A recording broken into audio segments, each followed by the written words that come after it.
Mesdames et messieurs, membres de l'administration, membres du corps professoral, chers élèves, je suis heureuse de me tenir devant vous pour présenter cet événement du club. Je m'appelle Yassine Touré, je vais vous servir de maîtresse de cette cérémonie. Le club a l'honneur de vous présenter un montage poétique de discours suivi d'une exposition d'œuvres sur le thème protection de l'environnement. Sur ce, nous vous présentons d'abord les discours. J'aimerais vous préciser que chaque discours est conçu par un groupe d'élèves. Et c'est une composition entre les groupes. Nous verrons le meilleur discours. J'appelle à présent Rokhaya Shamsu Diouf pour son discours sur la pollution des eaux. Veuillez bien l'applaudir, s'il vous plaît.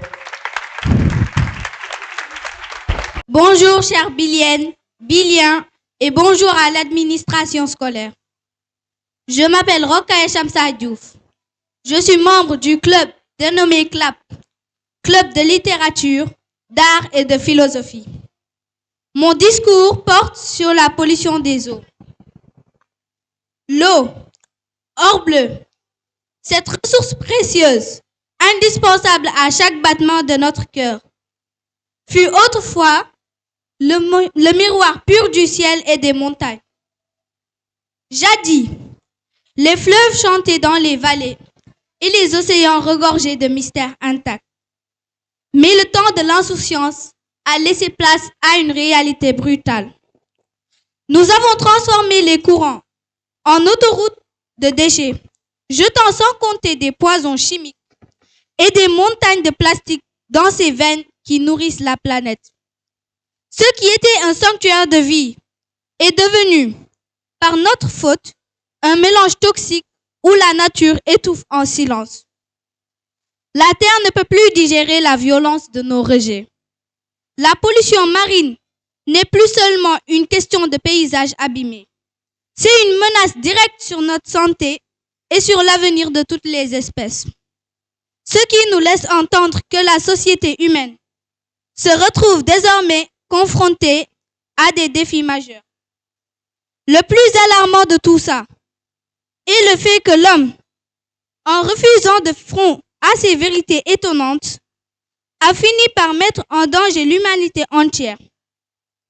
Ainsi, l'eau finira par se dégrader gravement et manquera dans ce monde. Alors, il importe à toutes et à tous de prendre soin de notre environnement pour ne pas avoir soif dans le futur. Je vous remercie de votre attention. Merci beaucoup, Rokhaya Shamsu Diouf. J'appelle Aïssatou Touré pour son discours sur la pollution des sols. Veuillez bien l'applaudir, s'il vous plaît. Bonjour, chers Biliens et Biliennes, directeur et membre du corps enseignant. Je m'appelle Aïssatou Touré et je suis dans la CLAP. Et je suis ici aujourd'hui pour vous présenter un discours sur la pollution des sols. La pollution des sols, souvent invisible, est une dégradation majeure de la terre par des contaminants chimiques comme les métaux lourds, les pesticides, les plastiques, etc. Résultat de l'activité industrielle agricole intensive. Elle réduit la fertilité, détruit les organismes vivants dans le sol et diminue la capacité de la terre à filtrer les contaminants. Le contact avec le sol contaminé peut entraîner des maladies comme le cancer. Elle désigne l'altération de la qualité par des substances toxiques, souvent causées par des activités humaines. Elle a des conséquences graves sur l'environnement et la santé. Elle se réfère à la concentration anormale de substances chimiques dans le sol qui peuvent nuire à la vie et à l'écosystème. Elle est causée par l'utilisation excessive d'engrais et de pesticides qui contaminent le sol, rejet des déchets industriels et accidents de manutention qui introduisent des polluants dans le sol. La pollution des sols a des effets néfastes sur l'environnement et la santé humaine, notamment la perturbation de la biodiversité et des cycles naturels. Risque accru de maladies dû à l'exposition de substances toxiques contaminant des cultures et des ressources en eau, affectant la qualité des aliments. Pour lutter contre la pollution, Pour lutter contre la pollution des sols, plusieurs mesures peuvent être mises en place comme mise en œuvre de lois pour contrôler les légers industriels et l'utilisation de produits chimiques, nettoyage et restauration des sols contaminés pour les rendre à nouveau sûrs. Pour l'utilisation, éducation du public sur les pratiques durables et la protection des sols. La pollution des sols est un problème environnemental majeur qui nécessite une action collective pour protéger notre santé et notre planète. Merci beaucoup, Aïssatou. J'appelle à présent Sidi Mohamed Tidjane Faye pour son discours sur la pollution nucléaire. Merci. Bonjour Biliens et Biliennes, je m'appelle Sidi Mohamed Tidjane Faye et je suis membre du CLAP. Aujourd'hui, je vais vous faire un discours sur la pollution nucléaire. La pollution nucléaire est l'une des menaces les plus graves pour notre planète. Invisible et silencieuse, mais mortelle, elle se propage dans l'air, l'eau et les sols, à cause des déchets radioactifs, des accidents nucléaires ou des essais atomiques. Elle détruit les écosystèmes, provoque des maladies graves et peut rendre des régions entières inhabitables pendant des siècles. La pollution nucléaire n'est donc pas seulement un problème scientifique, mais une véritable bombe à retardement pour l'humanité. Elle nous rappelle que le progrès sans responsabilité devient une menace et que protéger l'avenir commence par nos choix d'aujourd'hui. Merci pour votre attention. Nous appelons Yaye Fati Bagna pour son discours sur la pollution de l'air. Merci. Bonjour messieurs et madame, chers élèves, chers membres de l'administration, je m'appelle Yaye Fati Bagna et aujourd'hui je vais vous parler de la pollution de l'air. Est-ce que vous savez qu'en moyenne, on prend environ 20 000 inspirations par jour. Là, depuis que je suis devant vous, on en a déjà tous pris une dizaine. Le problème, c'est qu'on choisit ce que l'on mange, comme l'on choisit ce que l'on boit, mais on n'a aucun contrôle sur ce qui entre dans nos poumons. On respire ce que l'on nous donne, et aujourd'hui, en 2026, ce que l'on nous donne, c'est un cocktail toxique. D'où vient ce que l'on respire? On imagine souvent que la pollution, c'est juste de la fumée noire. En vrai, c'est beaucoup plus vicieux. Dans nos rues, les voitures thermiques ne polluent pas qu'avec le pot d'échappement. À chaque fois qu'une voiture freine ou roule, l'usure des freins et des pneus envoie de la poussière de métal et de plastique directement dans l'air. Chez nous, le chauffage au bois, même si c'est stylé, c'est l'un des plus gros émetteurs de particules fines. Dans nos assiettes, l'agriculture y participe.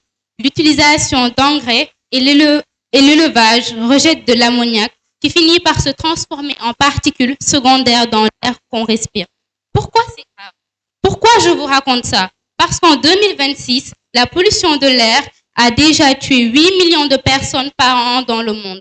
Et ce n'est pas juste tousser un peu. Ces particules fines sont tellement petites qu'elles passent dans notre sang. Elles provoquent des cancers, des AVC et des crises cardiaques. Plus flippant encore, des études de ce mois-ci montrent un lien de plus en plus clair avec des maladies qui attaquent le cerveau, comme la maladie de Charcot. On ne parle pas juste d'écologie, on parle de notre propre survie. On ne va pas régler le problème de l'industrie ou de l'agriculture en un discours, mais on peut arrêter de faire comme si on ne savait pas. Réduire les énergies fossiles et changer nos habitudes de transport, c'est la base. On mérite tous d'avoir des poumons et un cerveau en bon état dans 20 ans. On partage tous le même air. Alors essayons de faire en sorte qu'ils arrêtent de nous tuer à petit feu. Merci de votre attention.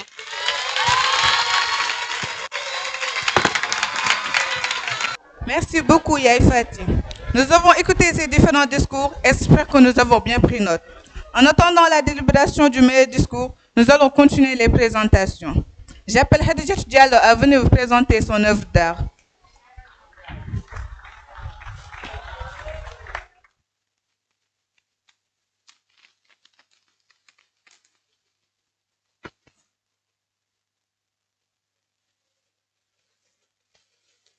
Mesdames et messieurs, bonjour. Je m'appelle Khadija Rachida Diallo, membre du CLAP. Je me tiens devant vous aujourd'hui pour vous présenter ces corbeilles que le club dénommé CLAP a confectionnées.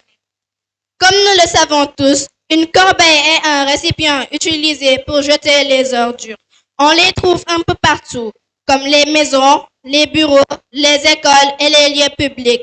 Elles peuvent être utilisées pour différents déchets, comme les emballages, le papier et bien plus encore. L'importance de ces corbeilles, elles nous aident à garder notre environnement propre et à préserver la santé de la population, comme l'a si bien dit M. Dian l'autre jour.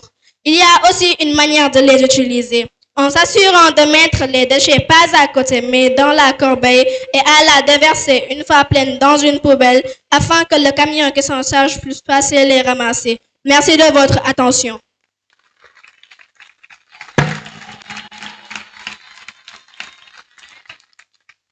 Merci Hadjatou pour ton exposé. À présent, nous appelons Nejma Abari pour son exposé. Veuillez bien l'applaudir, s'il vous plaît.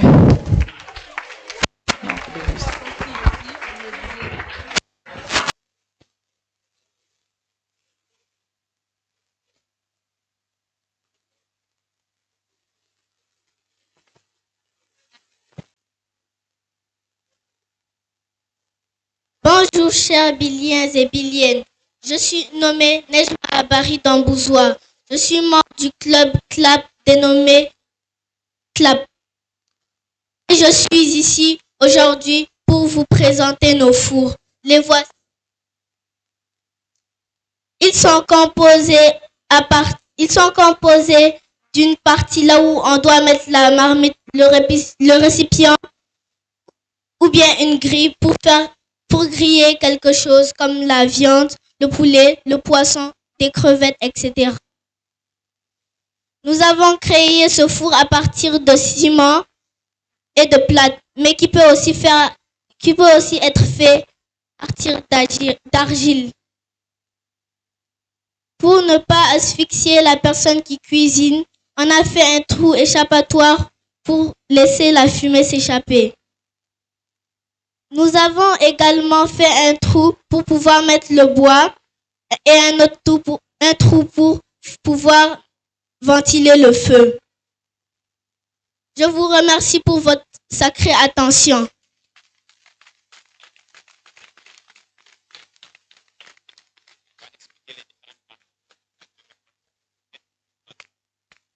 Ici, c'est là où la fumée doit sortir. Le trou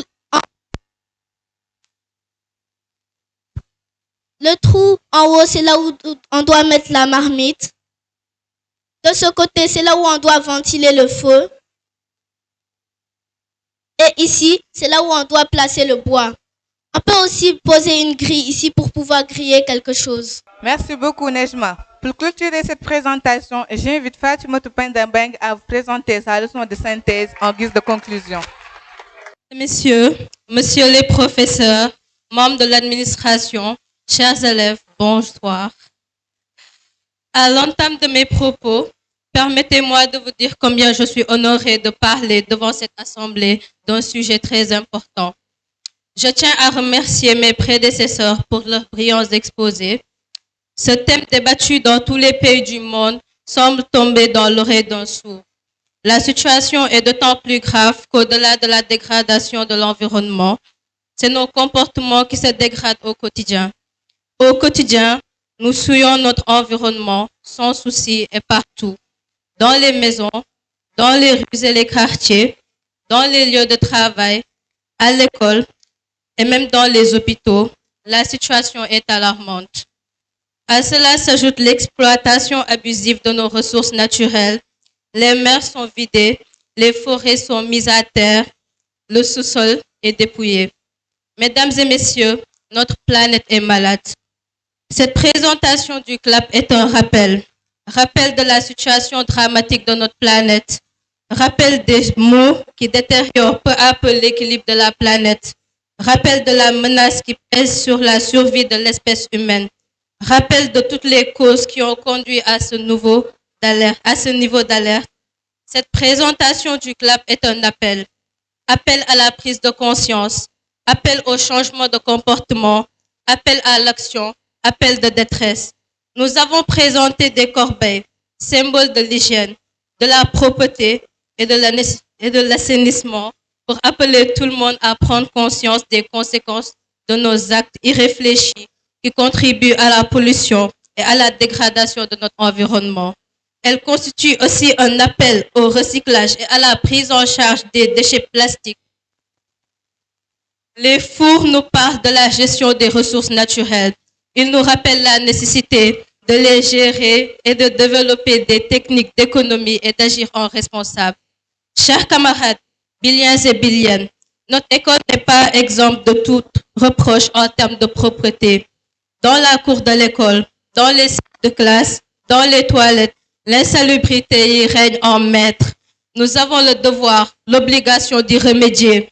Nous venons à l'école pour acquérir des connaissances, améliorer nos comportements et fortifier notre personnalité. Nous devons veiller à ce que nos actes traduisent l'éducation que nous avons acquise. Chers professeurs, membres de l'administration, aidez-nous à devenir meilleurs. Ensemble, construisons un lycée de référence en termes d'hygiène et de propreté. Je vous remercie.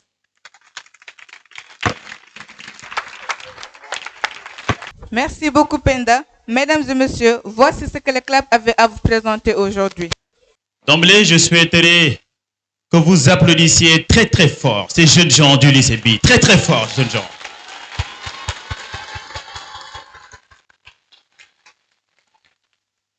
Comme vous pouvez le distinguer, ce n'est pas une activité très simple. Ce n'est pas une activité simple d'être là devant tout le monde, de défendre son passé. C'est hyper méga giga important. Et bien souligné, Monsieur Diédiou.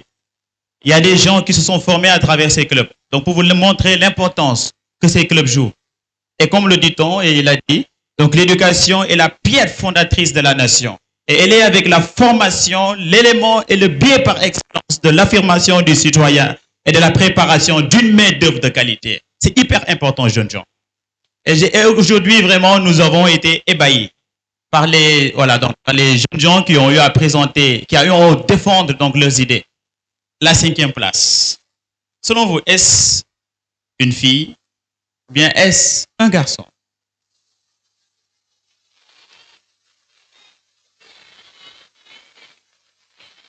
D'accord, d'accord. La 5e place, sous vos applaudissements, Mam Awa Si Diop Ndiaye. Bravo, Mam Awa. Bravo.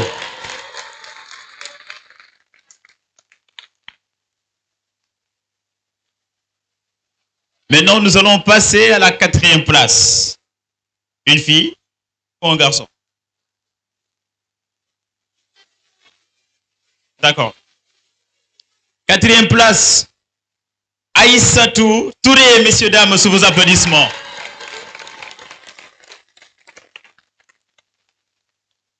Et là, nous en sommes aux 3 premières places. 3e place, une fille ou un garçon?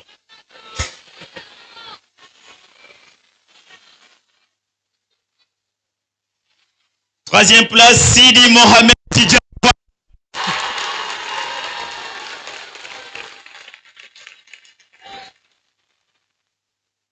La 2e place, sous vos applaudissements, Rokhaya Diouf.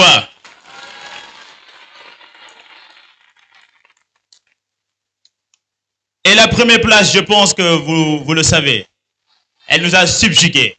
On a bien aimé son discours, avec une grande facilité, avec une très grande aisance. Sous vos applaudissements,